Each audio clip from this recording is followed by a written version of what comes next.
Hello, I'm Veronica Barron. I use the pronouns she and her. And on behalf of Friends Meeting at Cambridge and the Adult Spiritual Education Working Group, I want to welcome everybody to this Quaker Basics panel and conversation.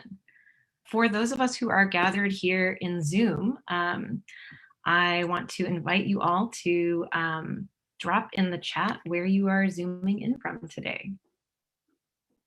And get to know a little bit about who is in the digital room together. All right, so we've got South Boston, Newburyport, Olympia, Washington. Hello, West Coast. Somerville, Massachusetts, Cambridge, Massachusetts. Cambridge, I'm in Cambridge as well. So Arlington, Somerville, Arlington again. Excellent. Okay. And we have another West Coast. All right, Olympia, Washington on Squaxin traditional lands. All right, welcome. So if you had to take a guess about how many times you have been in a Quaker meeting for worship, ranging from 0 to maybe a handful, a few dozen, hundreds, thousands, about how many times do you think you've been in a Quaker meeting for worship? Okay, great. We have Lawrence, Methuen, Mass. Oh, close to 400, hundreds. Okay, a few dozen, great. Anybody on the lower end of that spectrum? Do we have any newbies among us? Maybe 200, hundreds, thousands. Every week for 30 years, a few dozen, thousands since I was a baby. All right, so we got a pretty broad range here, perhaps 100 or so, yeah. This event is a little bit different from some of our other events that we host. We're reaching folks in Facebook via live video. We've got folks in the Zoom room. This series is Quaker Basics. So we're looking to get down to the fundamentals of Quaker faith and practice and address some of the questions that are common for people who are just starting out, who are trying to find their way or to decide whether, how they're feeling about Quaker faith and practice, about, is this right for me? I'm still finding out how other people are doing things. We just get a chance in this series to lift the veil, as it were, on some of the fundamental things about the practice that we do together when we gather in meeting for worship. So, fitting with the theme of Quaker Basics, I'm just going to speak a little bit about some of the basics before we get into our topic for the evening. So this evening, we're going to be hearing from 3 panelists from Friends Meeting at Cambridge. We're going to hear from Marina Rothman, Chris Cucciara, and Patricia Wild, and they're going to be talking to us a little bit about vocal ministry, or this question of how do we know when to speak. As I mentioned earlier, I'm Veronica Barron. Also with me from the Adult Spiritual Education Working Group is Jennifer Hogue, our tech host for the evening. Jennifer, would you like to say a hello? Hello, everybody. All right. Nice to be here. So before I hand things over to our panelists I'm very excited to hear from. They are all going to share a story about vocal ministry and their experience, whether they're one of those hundreds or thousands of meetings friends, or if they're one of the more recent friends who's been attending for a shorter amount of time. They're going to tell us a personal story about what they've observed and experienced about vocal ministry. What did it feel like as they were discerning whether to speak in meeting for worship, and how they went through that process of discernment? How did they prepare to be ready to receive that message that they chose to deliver? And they're going to speak a little bit about that. Then we'll get into some questions and conversations. So just to give a little bit of an intro for anyone who might be newer, I just want to take a minute to talk about some basics, some Quaker basics, a reminder for many, and maybe a first taste for some. So what do Quakers believe? From the New England Yearling Meeting frequently asked questions, I'll just get some fundamentals out here. We believe that every person is loved and can be guided by God. Broadly speaking, we affirm that there is that of God in everyone. Everyone is known by God and can know God in a direct relationship. We are called to attend to this relationship and to be guided by it.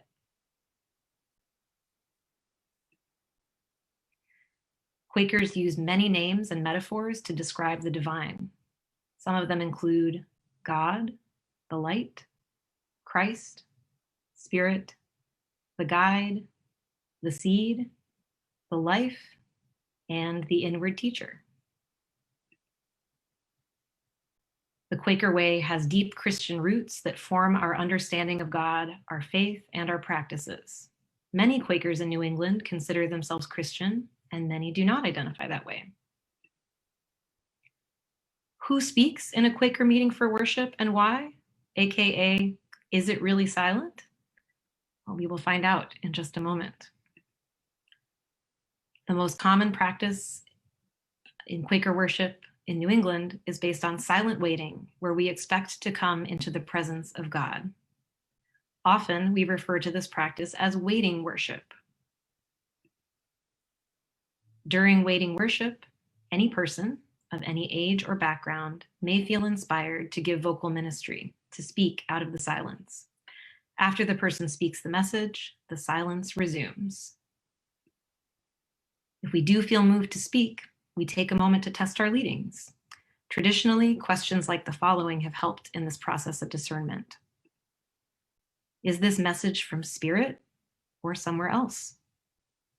If it is from God, is it meant only for me or for the entire meeting? Even if meant for the entire meeting, is now the right time? And with that, friends, I'm going to move us into a moment of silence.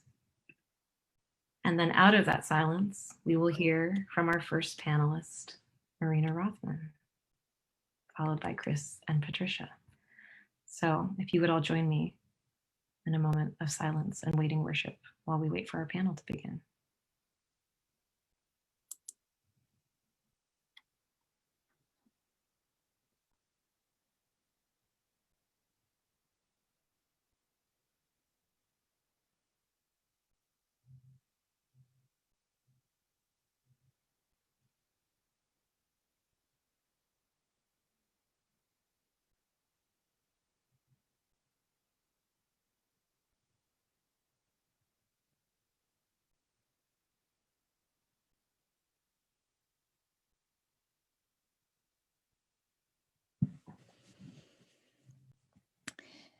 As we start our meeting for worship, there is always a silence. When we try to center and forget about the world that we left outside of our worship. And as we are sitting in silence, sometimes we are moved to speak. So how do we know when? Is the question here. I've been going to the Quaker meeting for more than 30 years. And most of the time I was silent in the meeting for worship. But there were times when I needed to speak. And I will share with you how that feels.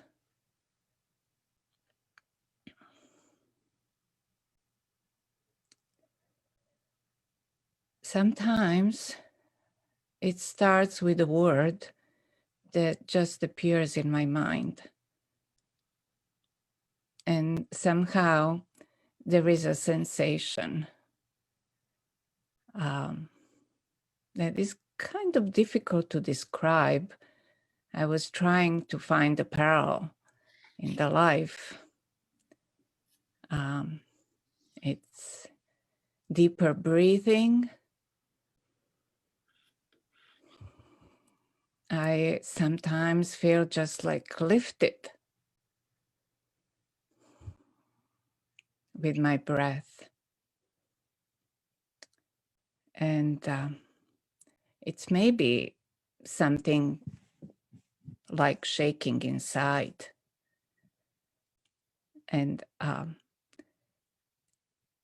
the closest thing that I can think of to that sensation is a stage fright. But it's more than that. And it's usually followed by words just coming to my mind and falling into a sentence, falling into a rhyme, falling into a mantra, and then the sentences started growing. And once I recognized that, I start discerning about, is it a message to deliver? And I know it is something to deliver because of this stage fright. But I follow a whole series of tests that is almost like a computer algorithm, true and false, going through questions. So if there were other messages before mine, it's an easy case, because as I listen to other messages, I really try to retrieve or to see a puzzle. I look at the messages as part of a puzzle. And then the question, true or false, is my message part of that puzzle? Does it fit there? What does it say? Does it open a new way? Is my insight something that will connect all these other pieces? If it is not true, I sit with it. I just go on. And my cat right now wants to join me in this delivery. But if it is true, I speak. And there is a deep silence when I speak. And if it is not true, eventually I calm down. But something keeps living inside me, something that I carry with me when I leave the meeting for worship. There are other times when there are no other messages in the meeting. And then the question is a little more difficult. It becomes more like a question of deep listening. Where are people's hearts? Where are people in the meeting? I often go over the faces and I hold them in the light. And it's something of a resonance that happened. Again, the closest parallel thing I could think of are of the infants in a hospital.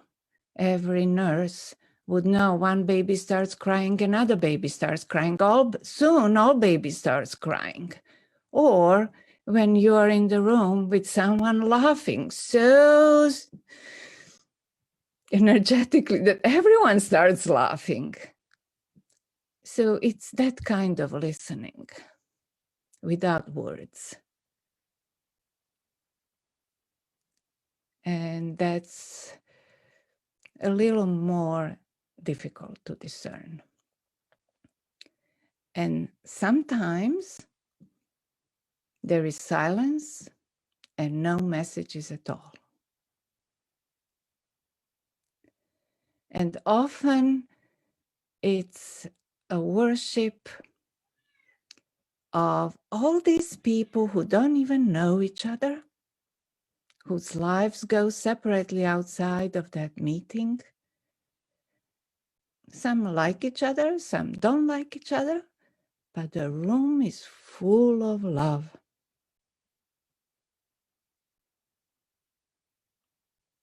And that's a message on its own. And thank you for listening.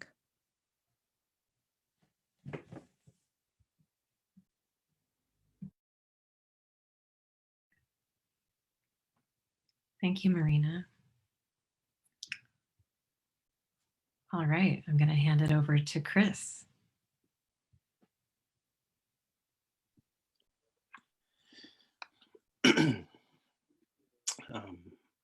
Thank you very much, Marina, for sharing. I find a great deal of similarity in my own process and the inner life that happens within me as I'm approaching ministry. I find most often that I can walk into worship with really no sense of what's going on, really not having centered my own heart, having walked in sometimes. And in the process of centering in, and quite often I try to, what I picture as opening up my spirit and connecting. I kind of cast myself out towards people and faces in the room and open myself up to spirit and try to connect, knowing that with the groups that we bring in, even in a group now with 17 people, there are so many different experiences that all of us have had during this week that I cannot possibly know what's going on in another's heart. And I find in those times where I have been moved to speak that, much like you said, Marina, a word or a thought will come unbidden to me. And then it starts to amass a weight within me. And I feel that same sense of trembling, and stage fright is a really good way to put it. I have done an enormous amount of public speaking and speaking before people, leading children's worship and things for years and years. I don't normally have any feelings of difficulty speaking before people, but when there is a word that begins to form in my heart, there is this adrenaline, there is this churning within me. And then I often sit and think, one of the most important questions for me is this something just for me? Is this something that rises to the level that should be spoken in the meeting? And I may sit, I may in my old church experience, we would call this putting a fleece out before the Lord. That's the idea that I believe, was it the prophet? Was it Isaiah? Does anybody else know fleecing? Put a lambskin out on the outside of his tent and said, if the lambskin is dewy in the morning, but everything else is dry, I'll know it's God. And then he was like, no, I don't know if I'm sure enough yet. So he put the fleece out the next night and he said, if the fleece is dry and everything else is dewy, I'll know this is from God. So sometimes I will just ask, like, if this is of you, Spirit, let somebody else speak one of those puzzle pieces that makes this seem that it is fit for this time.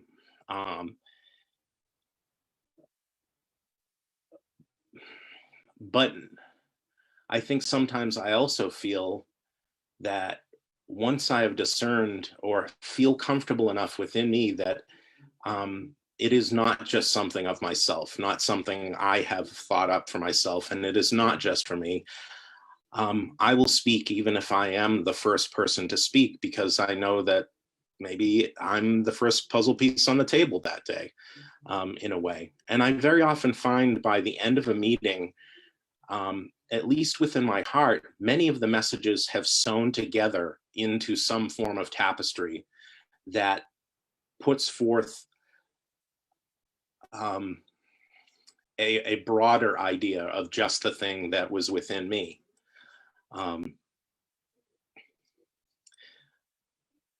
But I also wrestle afterwards with the feelings of, should I have done that or not? I am often the type of person, I used to play cards with my family on Sunday nights, and we had friends come over, and I would often leave that group gathering thinking I monopolized too much of the time talking. So I always question within myself if I speak too much or take up too much space in a place. So I am quite often left with a feeling of, should I have spoken? Was it right to have spoken? And that's something that I have to discern after the fact as well as before the fact. And the community has been very gracious in that quite often when I have given an utterance, more than one person will come up and say, that spoke to my heart. That was something I needed to hear this morning. And I've done that with other people as well.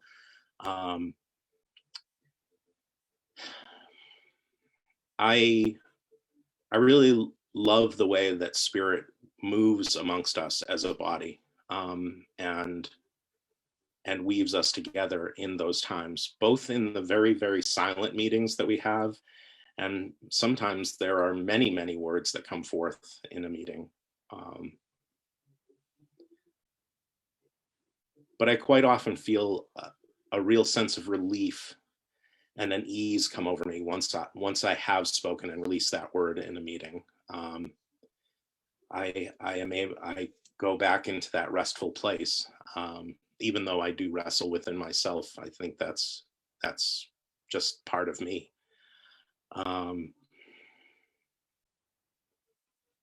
And coming to this tradition, to Quaker meeting, which I've been attending for a little over 3 years now, from a more Pentecostal background and other faith backgrounds, where the gifts of the Spirit operated or publicly operated within the body in somewhat different ways. I find, for lack of a better term, there to be a very democratic, it seems like a horrible thing to tie to the Spirit, but there is a democracy or a generosity with which the Spirit gifts people with words and utterance and vocal ministry in our body, in our meeting. And it's really beautiful. I so much love hearing from people who otherwise probably wouldn't have spoken. And I very often feel the great weight of those messages, because some people I know are very, very shy and timid in themselves. And if it weren't for the fact that they had felt the Spirit move on them to speak, they probably wouldn't have. And some of those times I feel such a beautiful presence of the Spirit in those words that come forth. Thank you. Thank you very much. Thank you, Chris. Really wonderful to hear from you both. And now we have one more panelist. So we're going to kick it over to Patricia before we open it up for some questions for our panelists and some conversations. So there's Patricia. All right, Patricia, can we hear from you? Some thoughts about vocal ministry, what your experiences have been like and how you discerned and processed that. Well, thank you, Veronica, for putting this together. This is so rich. I think I'll begin with a backstory. Back in the 70s, in my earliest days of the women's movement, we would share horrible things that were said about women. And one of them was about women and preaching. And it was not flattering, but I took this as yet another unkind statement. But it wasn't until years later, maybe, I don't know, maybe 20 years ago, when I said, wait a minute, women and preaching? Who in the 1800s, no, 1700s, when Samuel Johnson made this comment, am I getting the name right? Women didn't preach then. I have to look this quote up again. And the quote is from Johnson, the 18th century dictionary and book writer, essay writer. But it's told in the voice of Johnson's biographer. And the story is actually what the biographer says, which gives the context. So here's Boswell, the biographer, speaking. I told Johnson I had just been that morning at a meeting of the people called Quakers when I heard a woman preach. And here's what Johnson says, the quip that we used to pass around at our consciousness raising groups. Sir, a woman preaching is like a dog walking on his hind legs. It is not done well, but you were surprised to find it done at all. I'm almost tempted to tell that story with a British accent, but I'm not going to. So am I, by saying this beginning, saying that I feel as though as a woman, and a Quaker woman, I'm just entitled to stand up and preach? No, I'm not saying that. I use the same criteria that Marina and Chris beautifully elucidated, and I may mention a couple of others. But when I do stand to speak, and I don't do it that often, maybe once a quarter, that understanding that I am belonging to a sect that honors the wisdom of women and that allows women's voices to be heard in places of worship and to preach, is I'm just filled with gratitude about that. And I think that imbues me sometimes when I am standing on my feet like a dog on 2 feet. But I don't,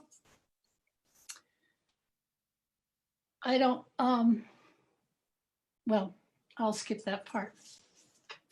So yeah, the criteria, how do I know? My heart races. That's the physical clue for me. I have quaked.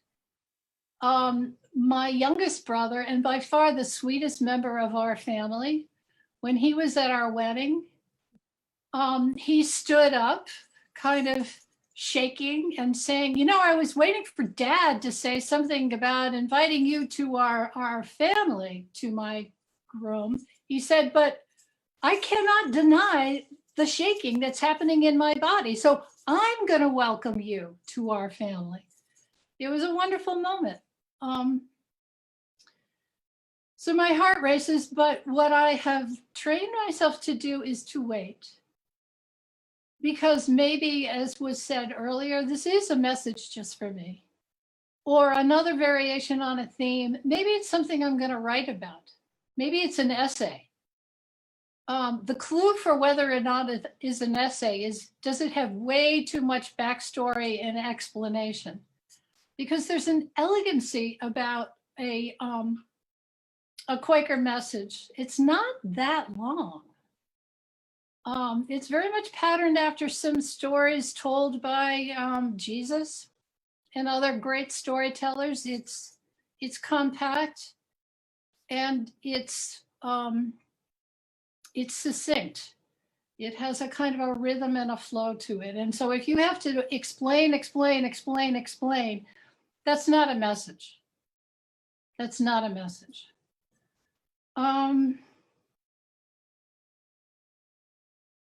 Another thing I want to talk about is something that I try to think about before I do stand up to speak, and that is, how's this going to be received? And if I hear my saying we too much as I'm thinking about what I want to say, then another voice, much more wise than me, says, who's this we that you are talking about? Are you going to say something that is a universal truth? Or is this something that is not something that can be taken in because it has import?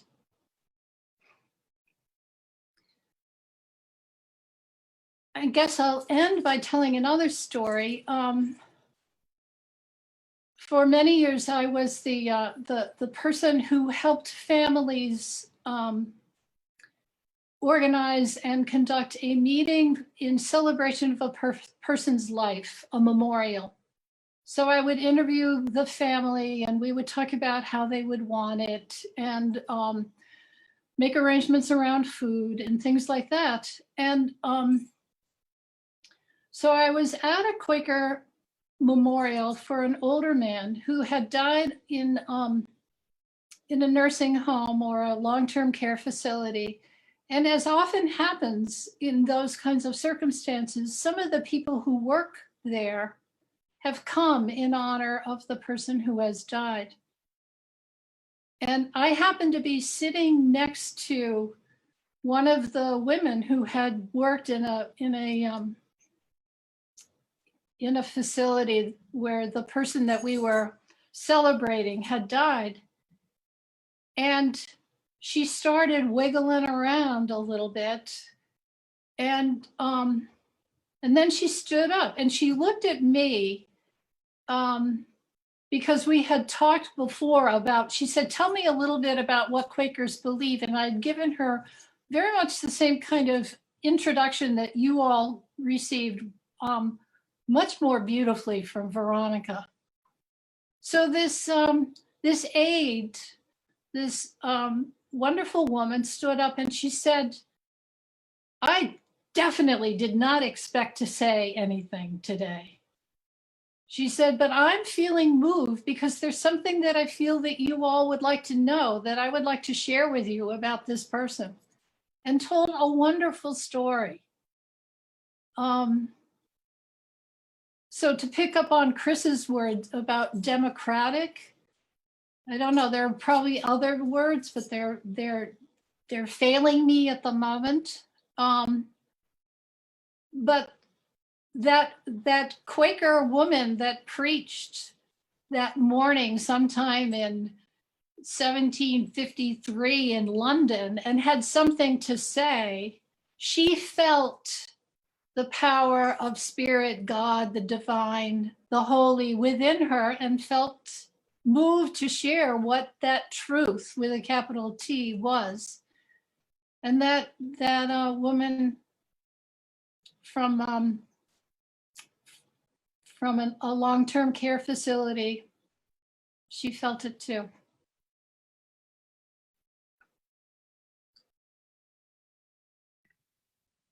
Thank you, Patricia. All right, and thank you to all three of our panelists. So Jennifer, I wonder if you could spotlight all four of us on the screen for a moment. Because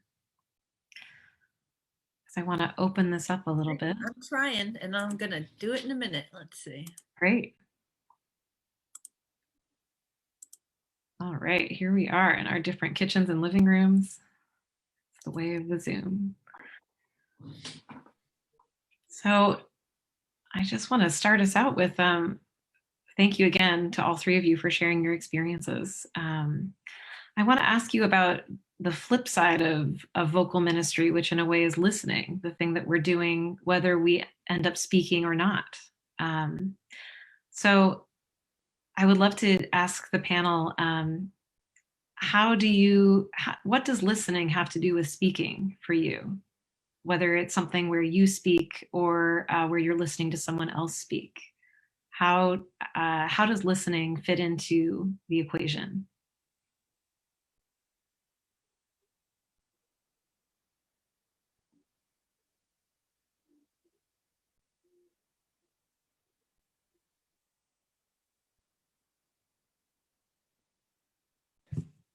I feel like Chris wants to speak. uh, Listening is a big part of it. It's all of it. When we sit in silence, we listen from the depth of our hearts. And there are different levels at which we can listen, depends on that, how well we can hear. And once I asked a friend, as we get older, we are harder on hearings. And I asked, how can one know what the message was about? And she said, you will always know it in your heart, even when you don't hear it. Mm.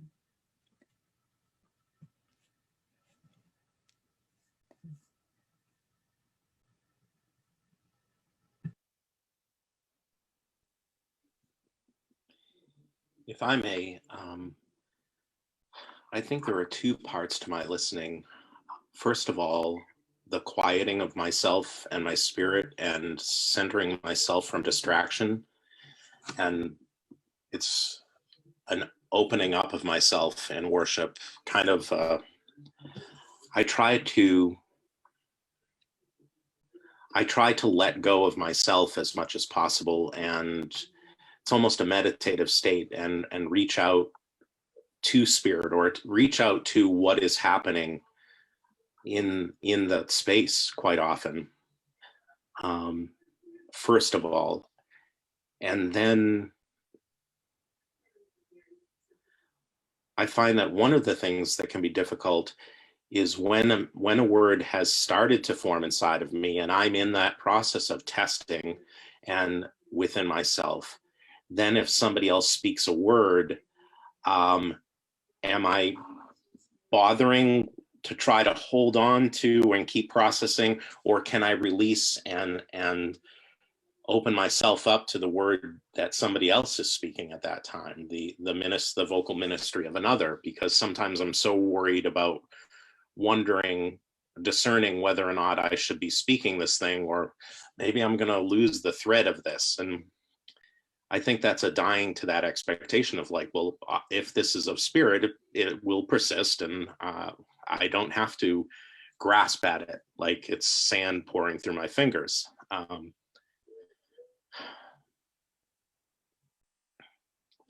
somebody spoke to me a long time ago about, I guess there are two sides to this idea, that there are things that spirit calls us to do, and we should answer those callings, because perhaps if we don't do the thing, nobody else will. Maybe we've been called to do that thing, but also that spirit, that we can also trust that if spirit wants a thing said, that even if we don't speak it, spirit will find another person to speak it through in a different way. So I think there is both that taking of personal responsibility in the community to give utterance if you are called to, but also that acknowledging of the of spirit being in control and having a voice and having a place to speak, even if we misjudge or let the time slip through our fingers to have spoken something.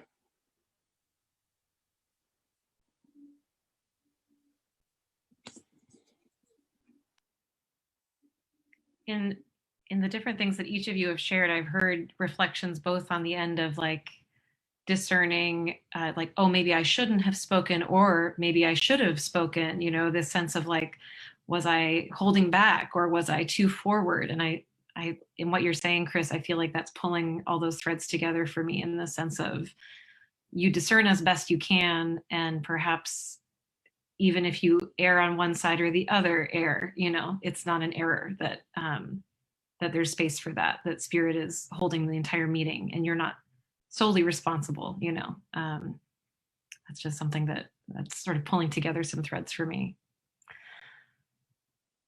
So Patricia, do you want to jump in about listening at all? And then we'll open it up for some questions from the group and get into some conversation. So, you know, think your questions, everyone. Patricia. I much prefer listening. I love the active holding a person's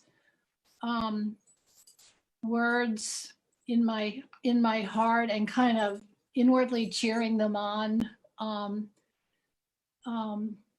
praying for them that they will be faithful, that they'll find the words, that it will come through them. I love that. I'd much rather do that than speak. It's just a wonderful way to be used, is to be the silent partner. And lots of people are doing that. I'm not the only one in the room. Yeah. Thank you all. All right. So, so we're going to take some time for questions or reflections from the group, and you can either type into the chat. As I mentioned earlier, we are in fact live on Facebook right now. So if you want to speak your question out loud, you could use the raise hand button and we'll call on you. And that's if you are comfortable with your face and name and voice appearing in this video. And if you prefer to just type your question into the chat, then please do so, and I will read it. And that goes for anyone watching in Facebook as well. You're welcome to leave it in the comments. So our first question or reflection: what is this bringing up for you as you think about your experiences with vocal ministry?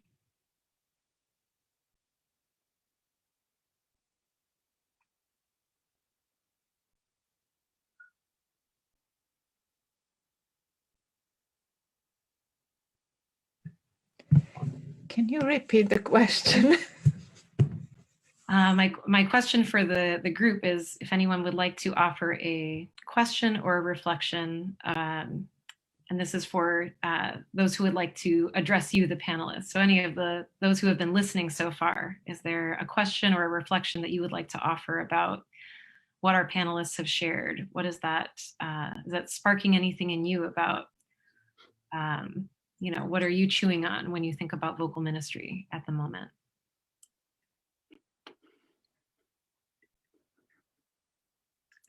Okay. We've got a couple hands. Excellent. So I'd like to call on Jan Neisenbaum. First of all, just wanted to say thank you to our wonderful panelists. It was really delightful listening to all three of you. And the thing that I wondered if you would, each or one of you, speak to is the notion of something rises within you during the week, not as you're sitting in worship, but if something rises within you during the week, how do you go through the discernment process come time for meeting for worship as to whether that gets shared?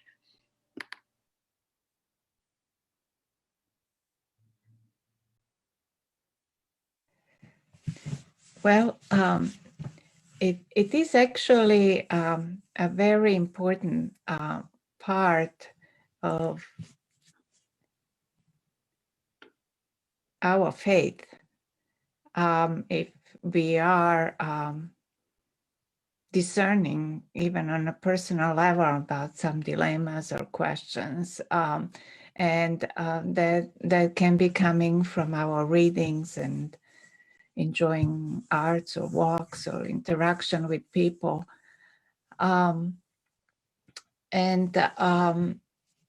That deeper question that we are seeking an answer, we bring with us to worship. Sometimes it fits into the message, and many times it doesn't. If it is an issue to continue working on, it may not rise as a message because it's apparently something for myself. But sometimes it's more universal of what is going on around, and if it is seasoned enough, if it has matured over time enough, it may fit into a message. But most of the time, it doesn't fit into a message because I never know if I would speak in the meeting for worship, if I would deliver any message. I don't come with any agenda or topic. It's as Patricia said, it happens to people who are not even Quakers, and just the motion happens and people are moved to speak. So it's, in my case, it's often not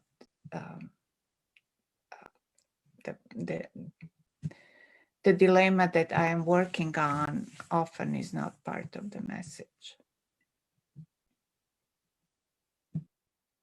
Thanks, Marina. So I want to call now on, oh, and Chris, do you want to chime in on that one? Sorry, very briefly.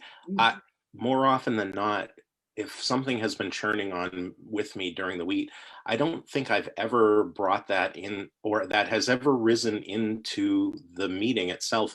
I very often bring those things to afterthoughts. And I don't know if it is, I don't know for what reason that is. There's almost like a spiritual sorbet that happens and cleanses my palate when I go into worship. And there's a different sense in that place of worship. Far more often, those things are much more personal. So they are kind of just cut off at that point. And just for anyone who's not familiar with our meeting in particular, at Friends Meeting at Cambridge, we have something called Afterthoughts, which is a time of what we call worship sharing after meeting for worship, where people bring up things that may not have risen to the level of a message that you would deliver in the meeting for worship. So I just want to call on a couple of other hands here. Could I call on Liana Laughlin, please?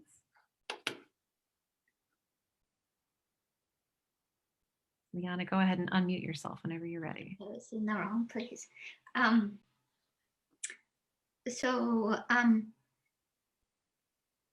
I spoke for the first time at meeting, and I've never been one to speak in front of a large group of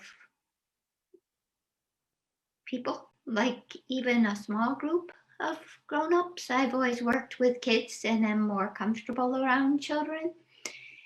And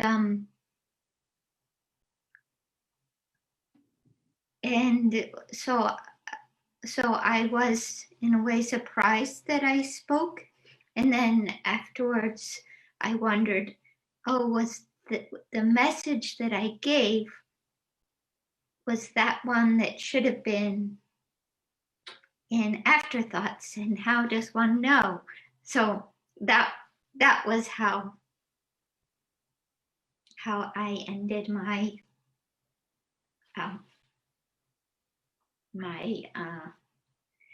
meeting last Sunday.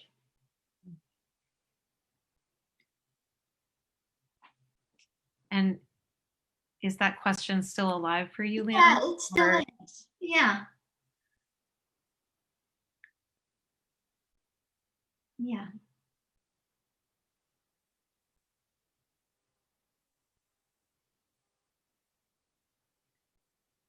I would love to hear if any of the panelists have any responses to that, or Liana, if you want to share any, thoughts in progress that have arisen for you as you sit with that question.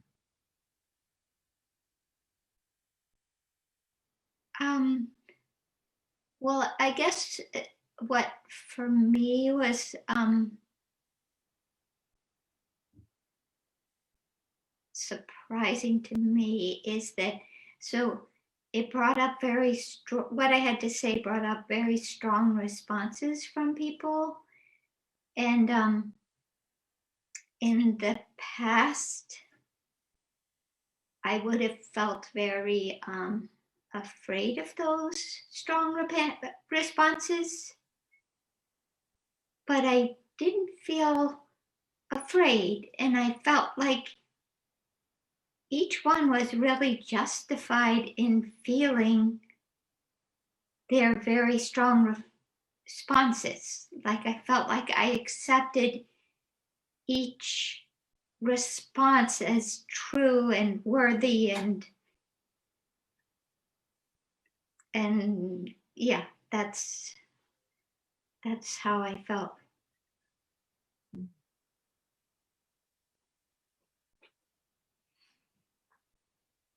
Thank you, Liana, for sharing that. Mm-hmm.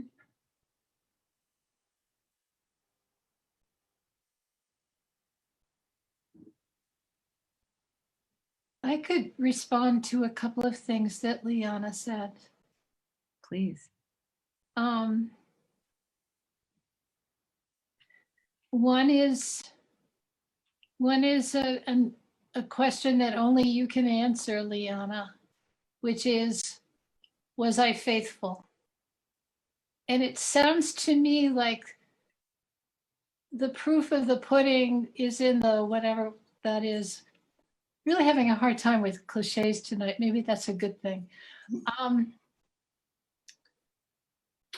That you heard responses in a new way. And so that might be an indicator that you had been faithful. I'm not judging, I'm just raising that question. But more importantly, there's that wonderful expression of live up to the light that thou hast and more will be given. You're a work in progress. Your ministry is a work in progress. What came to you this past Sunday was a beginning of who knows what, and you shared it with other people and they responded to it, and that's now part of how you are looking at things. You're sifting through that. More light will come to you in process, and hopefully in a loving process. Yeah, that's all I want to say. Thank you.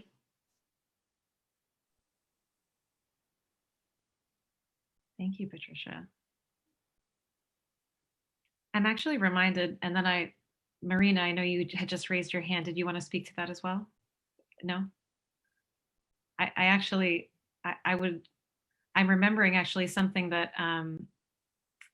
in fact, Marina, you said at a previous occasion about you evoked an image of the meeting for worship as a quilt or a tapestry where we are all perhaps pieces of a whole. That image is arising for me as I sit with what Liana shared, but also what then Patricia was saying. That's exactly what I wanted to say, Liana. Your message was wonderful. And all these other messages together with your message make a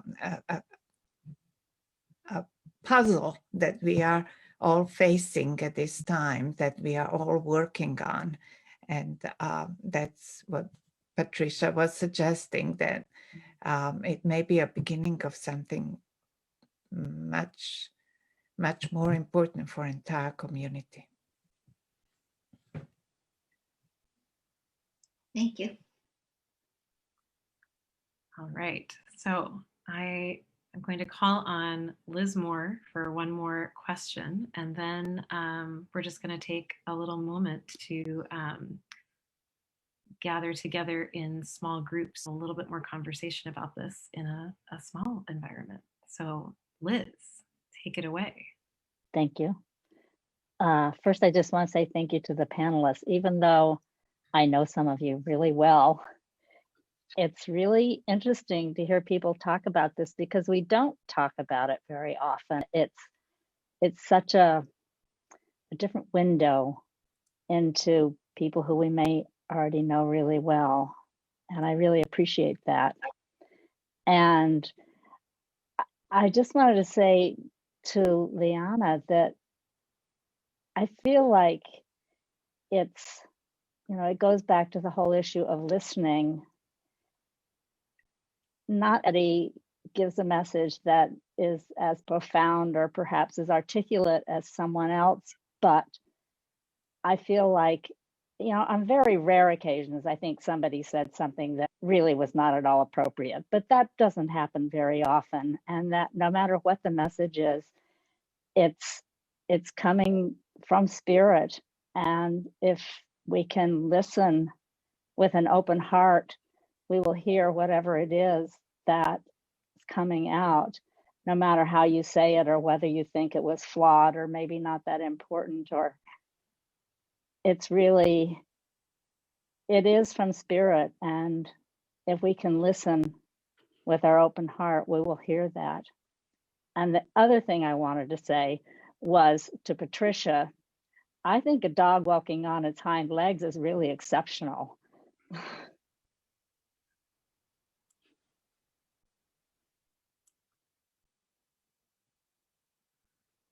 Thank you, Liz.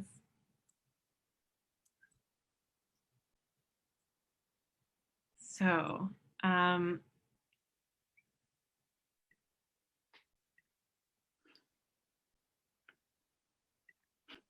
great. So what we're going to do now, and thank you, Jacob, for throwing your request in the chat. So what we're going to do now is we're going to break into 3 small groups.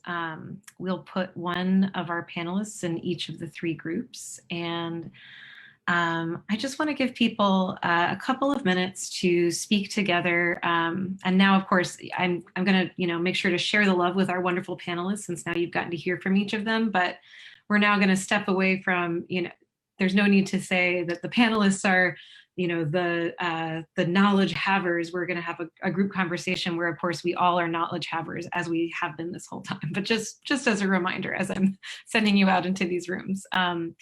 So we're just going to take a few minutes to talk together and to share our experiences around speaking and not speaking. And I think that the questions I want to encourage you to think about and share with your group are what scares you a little or makes you feel a little, I find that often, like, feeling nervous and feeling excited, like feeling a little anxious and a little in touch with the truth, often can go a little close together. We all have spoken, I've heard a number of people talk about the sort of physical response sometimes of heart palpitations or your breath, and that your physical body is one of the things that tells you what's going on. So I want to encourage you to just consider, as we break out into our small groups, what makes you feel nervous about speaking, and what makes you feel nervous about not speaking. And by the same token, what makes you feel excited about both of those same things. So just thinking about, like, that feeling of aliveness, whether it feels like nervousness or excitement, but something where you're feeling that edge of something that's a little bit maybe outside of your comfort, right? Which can be both, can feel scary, can feel thrilling, and it can feel like a way into the truth sometimes. So that's my prompt for you. I'll put that in the chat as well as we send you out into your breakout rooms. But just whatever, and the answer today might not be the same as it was a year ago or last week or might not be the same answer as it will be next month, but just what feels alive for you right now when you think about speaking or not speaking. And with that, I will ask Jen, how's it going with the breakout rooms? Yeah, we're all set. And are you thinking of about 10 minutes in breakout rooms? Exactly right. Yes. Okay, great. All right, folks. Oh, we just had somebody enter. We'll explain what's going on in a minute. Exactly. So those of you who are already in, you're going to go out to your breakout rooms for about 10 minutes and enjoy.